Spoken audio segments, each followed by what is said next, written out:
US President Donald Trump is voicing frustration over attempts to broker a ceasefire deal between Moscow and Kiev. Trump says both Russian President Vladimir Putin and Ukrainian President Volodymyr Zelensky are very stubborn.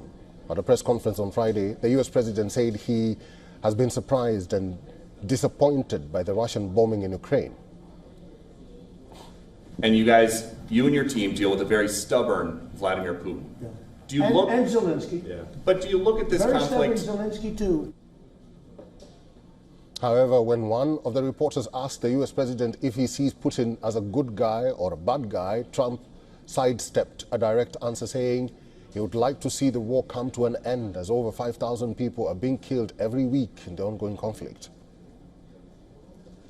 But do you look at this very conflict Zelensky too. any differently now? Like, do you look at this and see Putin as the good guy or the bad guy? So I've known him very well. And I went through a lot of things with him because Russia was, you know, the Russia hoax. Rockets being shot into cities like Kiev during a negotiation that I felt was maybe very close to ending. We were going to solve a problem, and then all of a sudden rockets got shot into a couple of cities and people died.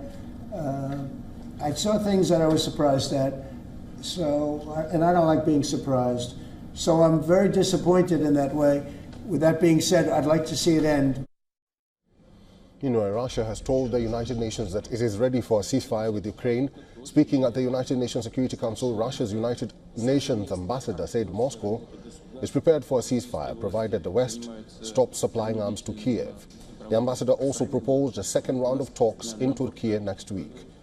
Russia's Foreign Ministry spokesperson, Maria Zakharova, says Russia will have direct talks with Ukraine in Istanbul on Monday that she maintained will not be mediated by any other country. Responding to a question, Zakharova said she's not sure as to how security advisors from the United States, UK, France and Germany are related to the upcoming bilateral talks.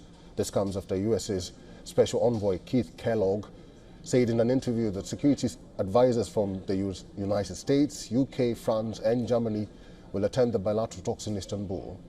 Russia's first deputy envoy to the United Nations says Moscow has the advantage on the ground. In a televised interview with Russia today, the Russian envoy said, and I quote, "Ukraine may not like certain provisions of what we propose, but we have the upper hand on the ground. Also, I think that continuing a special military operation is the best guarantee that Ukraine will have a serious approach towards these negotiations." Since its ceasefire talks in Istanbul earlier this month, Russia has continued its assaults on Ukraine. On the 23rd of May, Russia launched 128 drones at Ukraine. Of these, Ukraine's Air Force said 112 drones were either shot down, jammed, or lost en route. Then on the 24th of May, Moscow accused Kiev of launching a massive wave of drone strikes, numbering up to 800.